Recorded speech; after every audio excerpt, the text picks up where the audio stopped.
Welcome to The Cultured Therapist, a podcast for the curious and the bold to come together and discuss topics, interests, and experiences of the mental health care field. I'm your host, R.C. Winters, a licensed professional counselor in the state of Louisiana, and I work in the field in private practice. Each episode, I interview a helper from a specific region of the United States that is providing care for others through this work. And we take the time to get to know them and the topics they feel therapists, clients, and the public at large might benefit from hearing more about. With so many topics to choose from, there is bound to be something here for everyone. And I'm excited to have you here in this, my first episode. Today, I introduce you to Jordan Smith, a PSR provider, which stands for Psychosocial Rehabilitation Provider, and he currently works for Insight Guidance Group. Recently accepted to the counselor education program at the University of Louisiana at Lafayette, Jordan graduated with his psychology degree from Southern New Hampshire University, but prior to that, he worked as a truck driver. That's right, a semi-truck hauler, working long hours every week, and now he has taken on the task of a very significant transition into working in the mental health field, which I can't even imagine the juxtaposition that entails for him to go from one completely separate field to another like mental health. But when I think about it, that's what so many of us do, me included. I mean, I went from wishing to be an editor to doing retail and then into graduate school for counseling. So it's definitely been a bit of a journey, as it is for anyone that makes it into this type of work, no doubt. I'm also needing to fairly represent Jordan and I's relationship because his connection with me has been a long and unique one. I have known Jordan since I was in my undergraduate years, almost 20 years ago now, and he and I roomed together for a few years during that time. To say I am proud of his journey from that point to now would do it nowhere near justice, but needless to say, to have this podcast today with him is a full circle moment for me, and I imagine for him as well. I'm looking forward to introducing to you the topics he wished to bring forward, including his reasons for doing what he's doing now and some of the issues he is facing in his capacity as a helper, and his expectations, fears, and plans for the future. So let's jump into that conversation now. I'd had an impactful experience in 2022 in talk therapy, and it did a lot for the way the lens through which you see the world. It really affected my perspective and context. It was not a fun experience, but by the end of it, I was very much inspired to go back to school with the desire to help other people the way I was helped. Uh, Yeah. When you for- say I was inspired, like, can you give me an idea of like what it was that inspired you? it it was the minutia of the issue for me. Which is so odd because at the time it felt like this overwhelming burden that I didn't know how to overcome. And then in going through the process and learning how to process emotion, learning about attachment theory, learning how to reframe or use kind of mantras or that sort of thing, or the power of journaling, it it really let me look at these life experiences that were previously insurmountable. And it like broke down this big unclimbable problem mountain into a series of significantly smaller problem hills that were you could sort of leap over.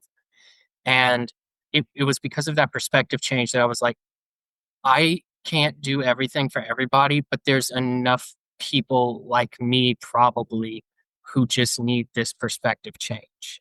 And any other techniques I learn along the way that may benefit others, that's what I would like to do, at least contribute to the best of my ability. That was the bigger thing, was a desire to give back and to share in any capacity that I could. Yeah, it sounds like there was so much there for you to understand better when you had that opportunity to break it down in that way. And that had never happened before for you where you had this, it sounds like an epiphany. It was. I have a notoriously low threshold for epiphanous moments. So it That. it was like borderline obsessively introspective, but it's like you can't, the same reason you can't provide therapy services to like a close friend or relative. Like I was too close to the problem to have a Yeah. clear view of it.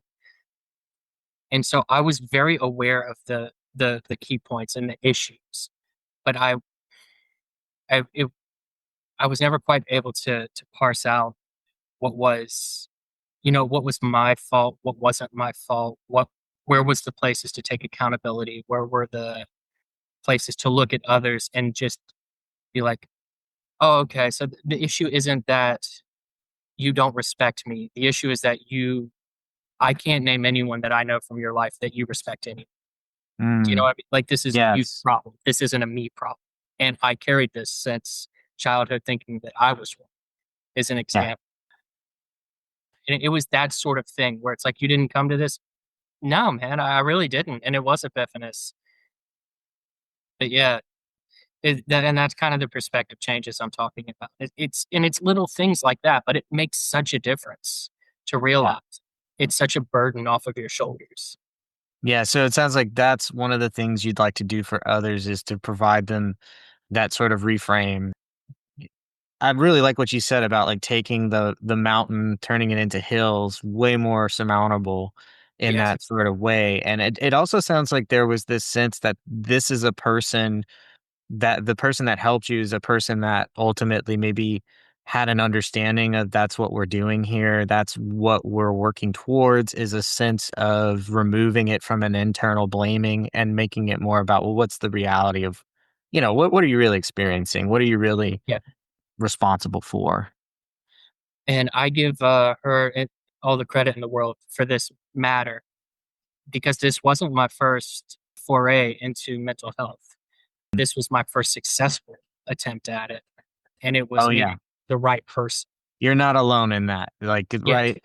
The kind of the way it goes is sort of like dating. It's like one day I'll find them. I'll find the right one. And it just feels like when will that happen? Like, is it Yeah. ever gonna happen? Like, will I ever find somebody who really is gonna make space for me to be me and not like do things that I don't like or weird things that make me feel Yeah. uncomfortable? Any of that. That's something that comes up so often when I'm talking to clients or even when I'm talking to friends going on their own mental health journey. I can't believe I didn't figure this out till I was 30 something, till I was 40 something, till I was, and the response is some people never get it. Some people never make that breakthrough on this issue. Don't beat yourself up for the time it took because you're here now and you are on a path. Congratulations for making it to this point at all, much less at what age you did, you know? Yeah.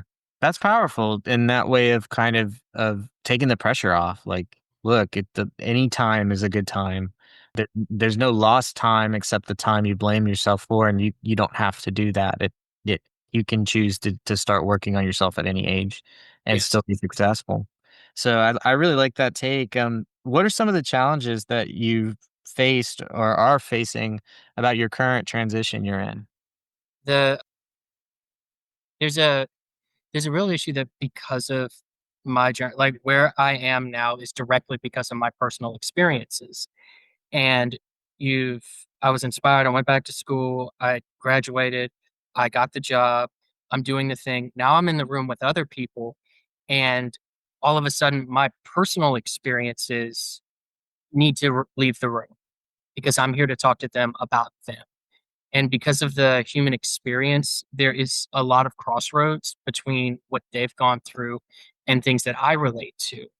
But I need to remember that just because there's a similarity in experience, that doesn't mean I just get to jump to, I understand what this is. I know what you're going through because it's a crossroad and they took a different path to get there and they're on a different trajectory from there. So this one similarity isn't all encompassing of the person. And there is an element of training and memory for myself that I have to take a step back and say, you're not talking to you. The same interventions that worked for you aren't going to work for them. You need to be patient and practice active listening more in a scenario where you have a better understanding of who they are, what they're going through, and what their needs are at the moment. Yeah, I mean, I've been doing this for a while and I still struggle with that. Like there's a part of me that always comes forward. It's like, oh, I went through that. I had that same exact experience. And I just want to Yeah. shout that out in the middle of their witnessing of their experience. I'm like, you can't do that. Put that away. So, there's that part of I think all of us that is ready to connect and wants Yeah. to connect so badly and use that as our way to help. And Mhm. that's not always a bad thing. I think as I've gone through my work, I've become way more open to self-disclosure as a healthy thing. Yes. I think it takes time to decide what the right thing is, and there's all kinds of tricks of the trade where you figure out like, "Oh, when can I actually interject something that might be helpful for this person not to feel alone?" Mhm. Because that's really what it's all about, right? Is like if I'm doing my job, this person doesn't feel alone. Like they Yeah. feel seen, they feel connected. But I think it is hard to determine, okay, well, when's the time to share in that way? I don't think that's easy. I think there's people who've been doing this for 30 years who are just like, I don't know when to I don't know if this is an appropriate self-disclose, but I have this intuition. I just have to. Yeah. Uh, And I'm such a narrative oriented person where I like to reflect back what they're saying through imagery or through storytelling in a way so that there's like a moral in the story. Like I'm not trying to share morals, but be like, I hear what you're saying. And I've known people who have dot dot dot. And I may offer a more extreme scenario that is more specifically directed at what they're saying or right. trying to flush it out to yes, that's actually it, or no, that's not it, or the responses I'm looking for to kind of make sure that I understand what they're saying. But where those narratives are coming from is personal experience. And it is this fine line between self disclosure and like, I'm not trying to make it about me, but like, there are only so many ways to relate to people, I think, where it's like, I need to understand what you're saying, you know? That's a good point. I mean, like, what are we doing? Flashcards? Like, Yeah. how else am I supposed to connect with this person except to maybe share some of my vulnerability? And Yeah. I think it's hard to determine that, like I said, all the way through. Like whether you're starting a program, whether you've graduated with your master's, whether you've been a licensed whatever for however many years, it really doesn't matter. That question never goes away. And I've understood it as if we're really doing our job, we're constantly asking, is this appropriate? Is this therapeutic? Is this helpful? And so Yeah. I guess that it always goes back to that question. It's like, am I being Yeah. helpful? Am I bringing this person forward to something that maybe they wouldn't have seen unless I shared this? That I don't know. That's hard. It's hard. I had a come to Jesus moment with a client the other day regarding whether or not I was being helpful.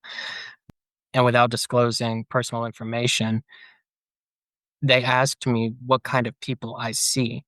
And I explained we see people who use Medicaid as insurance with severe mental, behavioral, or emotional diagnoses. And he said, that doesn't feel good. I was like, what's the matter? He's like, I don't want to have a severe mental diagnosis. It's like, no, you're not here for that. You're here for anger outburst and grief due to loss. And he goes, oh, okay. And it hits me like a ton of bricks. Like, wait, what do you think we've been doing for the last every week for months now? And he's like, I never really thought about it. Mhm. Yeah. And Okay. you're So, gonna run into that. It's that yeah, sense of like, that there's an insight that's missing. There's an yes, insight that's being come to, and that person has an opportunity to find it with your help, but on the way there, there's always a space for, like, an almost like an impatience, "I want this person to already be there." And I yeah. think that's a big part of this, right? Like It was a real awakening that I was moving too fast and I took for granted that we were on the same page. And it was a learning experience for me for that reason. yeah. Uh, yeah, Yeah, well, it sounds like you had an opportunity there to slow down and to see, "Oh, okay, I need to slow down," yeah, and it's totally acceptable, right? In the sense of like, "Okay, well, we have to communicate these things and figure this out," and all that, you know? It's a big part of the relationship of any kind, but in this space especially. If in 6 years from now, you wanna remind yourself of something, what would it be? the reason I'm here and the reason I'm doing this is because someone did it for me. I want to be reminded that I'm here specifically to try to provide the help that I received to other people. I want to be, second, third out from the ripple effect. Like when one person is touched, it extends out to other people in their life. And I was one of the lucky ones that did get the benefit that decided to share it with others. And I hope that is my goal. That's what I want to do. What topics would you like to see covered about this field in the future, either in any podcast that's out there, this one specifically, because we're just starting. I couldn't get the speakers and microphone to work right just now. Like, we are at the very crest of this. So, Yeah. what would you like to see? You're kind of fortunate. You're at the starting gate of like there are no topics. This is the topic today. So yeah. Yeah. What I've seen from socially, there's been so much great work done in destigmatizing seeking mental health help, but I've not seen a lot of clarity in preparing people for what they're actually about to go through in terms of it not being a good feeling, where there is a part where you're going through memories and it is like you're like a raw exposed ball of nerves, and it's not fun to dig up these memories, and it's not pleasant, but the other side can be life changing. That epiphanous moment that you're looking for is available, and it doesn't happen in the therapy room necessarily. It comes as a result of a competent counselor or therapist, whatever, being able to see you and give you the appropriate interventions that you're enacting outside of the office throughout the week. Are you actually doing the stuff? The reading, the writing, the thinking, the practicing, and that's the stuff that hurts. But that's also the stuff that gets you better in a Mhm. lot of ways. And Yeah. I, So the work, like how to do the work and what the work is and what to expect. yes, yeah, kind of a realistic view of this is the journey you're going on. And it's not this concept of the therapist hits me with some psychoeducation and boom, now I understand. Like there's a little more to it than that, the process, if you will. And I know it's different for everybody, but it does, there is an element of discomfort associated with it as well. Yeah, I remember in But graduate school getting that information, but it was always sort of like, yeah, it'll be uncomfortable for them, but maybe they'll get to that next stage. And I remember thinking like, okay, yeah, but what does that actually play out like? Because that sounds uncomfortable also for me in the counseling yeah. role that I was in. It's going to be uncomfortable for everyone, right? Is what I Hmm. kept thinking. And no one was ever like, yeah, it's going to suck. Like, it's going Yes. to be some nonsense. It's going to be hard. It's going to be this, it's going to be that. And Yeah. recently was listening to a podcast where they were talking about things therapists are not allowed to say in the room, things that are not usually something you want to say. And I was fascinated because I was like, oh, you know, this is that like breaking the fourth wall kind of thing of like, oh, Yeah. there's things that therapists aren't supposed to say. And I kept thinking in my head, I was like, but isn't that usually when like the real understanding or the change or something happens to a person where it's like we either break the kind of monotony of a session or break the I don't know, the way they said it was like a person doing their job, you can be either really good as a therapist or you can be annoying. Hmm. Annoying therapist is probably doing their job. It's like, Probably. Yeah. I never That's thought of kind it of that point. way. I Yeah. like that a lot. So, I pulled that from that, and I thought about, like, huh, like, that discomfort is the annoyance. It's the sense of, like, I don't know how I feel about diving in deeper under this I want kinda stay shallow right now, but, like, do I dive to the reef and go look at the coral and, you Yeah. know Right. before we go, is there anything you'd like to add? Thank you for doing what you're doing. I'm excited to see what you do with this. Thanks. Yeah, I don't really know where this is gonna go. Today, it's a thing where I'm hoping that maybe in the future I get a lot of folks from our area on, people who are counselor educators I'd love to have on, just like a big swath, I think that's the word, of Hmm. all of the community, whether they're psychologists, social workers, I almost said Yeah. sociologists, anyone that fits into a mental health field practice. Could even be people who focus on integrative psychological tools like acupuncturists and people from outside of the main. So I'm Hmm. curious to see who comes on, but having you here today, I was kind of chatting with you about the possibility of looking into the future, like continuing this process with you of of capturing your journey through your grad school experience, through your Yeah, maybe your provisional licensure, and it sounded like that was a confirmation that that would be something you'd like to do in the text you sent back, but I wasn't sure. I'd Uh, love to. Yeah, yeah, is that something that you would like to use this for too? Is that you say it's a side quest. I This is love being a side quest. That sounds yeah. like a blast, man. So I thought about that. I was like, okay, I can probably set that up to Yeah, do, and I'm pretty sure there'd be a lot of listeners to be curious to see like what have you figured out since we did this and mhm. had this conversation when you were still working in that particular role as a PSR, and now you that's the right It acronym. is. Okay. Yes. And so yeah, now you're maybe moving into to practicum, or you did your Mhm. practicum and your internship, and now you're like, okay, well, what have I seen? What has changed? What's it been like to be on that other side, like you said, Yeah. of thing that someone did for you? Yes. And come back in like 6 months and just be like, "I wanna change everything I said on the first episode. I don't believe any of that anymore. I was wrong. Let me tell you about my new experiences," and whatever the Yeah, case may be. Yeah. right. Yeah. Being wrong is a big part of what I love about something like following it. Like I remember watching those 7 Up or 8, I think it was either 8 Up or 7 Up or 10 Up, or it was something like that. And the idea was that it was a group of kids and they followed them every certain amount of years. I think it was 10 years.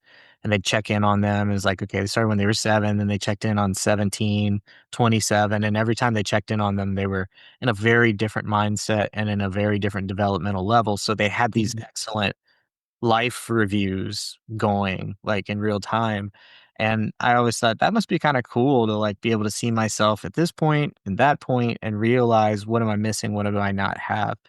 But in a mental health field especially, you're looking at, like, some very intense interactions that can happen, and then Mhm. sometimes not at all, like, it just doesn't ever happen. You never have that experience, but you still grow in this very, like, subtle, good way. It's yeah. In fact, I wish that that's how everyone grows, is you still grow, but you don't have to, like, suffer.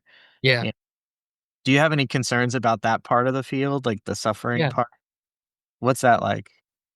There's a real like, one of the things you're not supposed to do is you don't wanna be emotionally connected to your clients, but man, that's impossible. You are rooting for these people. You want them to do well, and it's hard not to bring it home in a sense because you are thinking about this is where we were, and so this is what we're gonna try to work on next time.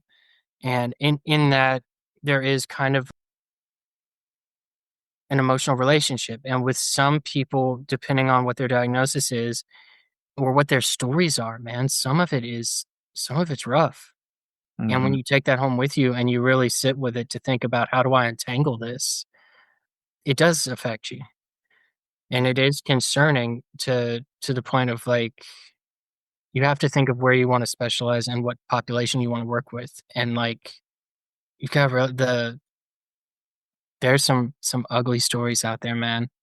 And you you do to an extent, like you have to maintain your own mental health. And I am, it is something I'm mindful of. I don't know if it's a worry necessarily, but it's something I'm very aware of how bad that can go if you're not aware of it. Yeah, the topic of self-care, burnout, compartmentalization, it really is a struggle not to take it home if you care, and how can Yeah. you not? Like, if you're Yeah. doing this job, you're one of the people who cares. So learning how to be both is so I think it's probably one of the most difficult struggles of the field is Mhm. trying to not just self-care. I feel like self-care kind of takes away some of the heavy layers, which is like not holding on to whatever that is in your body that happens. Like that Mhm. because you do. I think you can't help it even if you're not consciously aware of it. I think subconsciously when you receive someone's story or energy, it's just it's can be really overwhelming and it Yeah. takes over your system. So Yeah. that makes sense. Is that a topic that you would like to see, I imagine, at some point covered is how do you deal with the compartmentalization, I think is the word I'm looking for, but it's something else. I don't I it's hard to nail. Yeah. It's nebulous for I me. think compartmentalization is the an element of it, but then what do you do with it once it's been, compartmentalized? Like, at what point you have this miscellaneous shelf of compartments, and you're like, Yeah. there's this Pandora's box or, like, a Pandora's shelf of Pandora shelves, yeah. Yeah, it's IKEA. um I yeah. Pandora and IKEA got together. Yes. There's always a sense of what's the best way for me to help myself in this situation, and how do I get out of rumination about other Mhm, people's things, and I think a lot of clients would be surprised to know that somebody who does any sort of mental health work might even think of taking that with them, like, I mhm, think there's a sense that we just, like, leave it in the room, and maybe for someone who's been doing it for, like, 20 years, 15 years, that's a lot easier, but I don't know if that's always true. I don't know if even those folks can leave everything in the room and go home and pretend like nothing was ever experienced at a high level of difficulty and discomfort. I think it would be sort of an inhuman ask to compartmentalize at that level. yeah, But I get kinda like the need to, the want mhm, to, the aspiration of yeah, maybe one day I'll be able to just shut that part of my brain off, go home and say, "This isn't my stuff," and I'll be yeah. just fine, and it's like, but if you really care, like, how do you There's also, like, the nonlinear element of healthcare or mental health where you're progressing toward a certain direction, and then a life event happens or a decision gets made that backs it up 7 steps, and it's like, "What happened? We were" and you can't react as in, "What happened? We were doing so well." It's, Yeah, "Okay, we're here now. yeah, Very well." right, right. And that hurts, man. That is like a sharp pull back on your own heart where Mm, it because that is the feeling, we were doing so well. It's not mhm. you were doing so well. It's I felt like I was progressing with you. Ah, yeah, That's a s that's it, yeah, yeah, that's the level of detachment you're supposed to have where it's like, "I'm here with you, but mhm. what's happening to you isn't happening to me." Yeah, it's the It's a impossible ask. it's a weird yeah, Yeah. yeah. Thank you so Thank you. much. I appreciate everything that you talked about today. I connected with it so much, and I'm glad you were here. And I really appreciate you being the guinea pig and the first. You know that takes a lot of courage. So I thank you for that. Thanks, man. It was a pleasure to be here. Appreciate it.